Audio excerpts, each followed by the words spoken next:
Let's be honest, the UK's legal system can feel, well, a bit like a maze, right? All these ancient traditions mixed with modern rules, but you know what? It's not as complicated as it looks. And in this explainer, we're going to give you the map to navigate it all. So let's dive in. I mean, it's a question a lot of us have, isn't it? You hear these terms on the news all the time: common law, Supreme Court. But what do they actually mean for us in our day-to-day lives? Today, we're going to pull back the curtain and take a look at the real engine room of UK justice. Okay, so to really get a handle on any system, you've got to go right back to the beginning, right? You have to look at its source code. And for the UK legal system, that means starting with its two fundamental building blocks, the very DNA of its laws. So first up, we have what's called common law. Now, I want you to imagine this huge, ancient storybook of legal principles.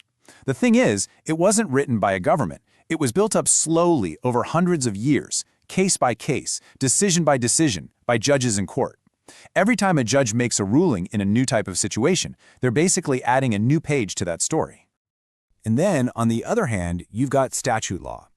Now, if common law is that old, evolving story, think of statute law as the official, up-to-date rulebook. These are the laws that are actually debated and passed by our elected politicians in Parliament, and they cover literally everything from how we drive our cars to our privacy online. So how do these two actually fit together? Well, you've got common law, made by judges, and statute law, made by Parliament. But, and this is the really important part, if there's a clash between the two, statute law wins. Every time. A new act of Parliament can change or even completely get rid of a common law principle that's been around for centuries. All right, so we've got the rules of the game, but what about the principles that protect the players? You know, us. Because a good legal system is way more than just a set of rules. It's also got to be a shield. Let's look at how a critical layer of protection was woven right into the fabric of UK law. And believe me, this was a huge deal, a real game changer. Before 1998, if you felt your basic human rights had been violated here in the UK, you actually had to go to a European court to argue your case. The Human Rights Act brought those rights home, meaning for the first time, you could defend them right here in a British court. And this isn't just some abstract legal theory, you know? This has real-world teeth. The right to a fair trial, that protects you from someone just locking you up. Freedom of expression, that's the lifeblood of our democracy. And the right to a private life, well, that draws a line in the sand that the state isn't supposed to cross. These are real, practical protections for all of us. So what's the bottom line here? It all comes down to one word: balance. You can think of the Human Rights Act as a counterweight, a shield that's designed to make sure that the power of the government never completely crushes the fundamental freedoms of the individual.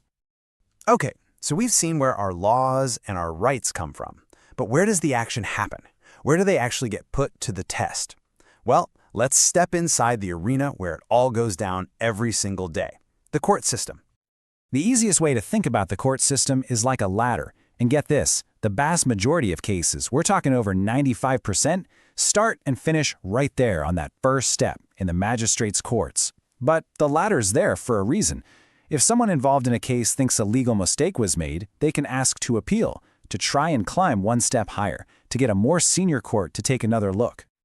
Now inside these courts, you've got lawyers. But wait, there's a solicitor and a barrister? What's the deal with that? It's a question that trips a lot of people up, but it's actually pretty simple when you break it down. Think of the solicitor as the architect. They're the one preparing the case from their office. Then, the barrister is the specialist advocate, the one who takes that case and argues it in the courtroom. And at the very, very top of that ladder, what do we find? There's just one: the Supreme Court. This is it, the final court of appeal for the whole of the UK. Its decisions are the last word, and when they make a decision, it becomes a binding precedent, a new page in that common law storybook that every single other court in the country has to follow. It's the ultimate guardian of the law. Okay, so we've covered a lot of ground, right? We've looked at where laws come from, our rights, the courts, but let's zoom out for a second. Why does this complicated setup actually matter to you and me? Let's connect all the dots and find the real takeaway. It all boils down to this one single, incredibly important idea: the rule of law. And all that means is that nobody, absolutely nobody, is above the law. Not you, not me, not the biggest company in the world, and not even the government itself. Everyone plays by the same rules, which are enforced by independent courts. And that's the core idea, isn't it? This whole system that we've just walked through, from those old common law traditions to brand new acts of parliament, all watched over by the courts, it's all there for two big reasons: to make sure no one has absolute, unchecked power, and to protect your fundamental rights as an individual. So, we've seen the blueprint, this amazing architecture designed for fairness and accountability.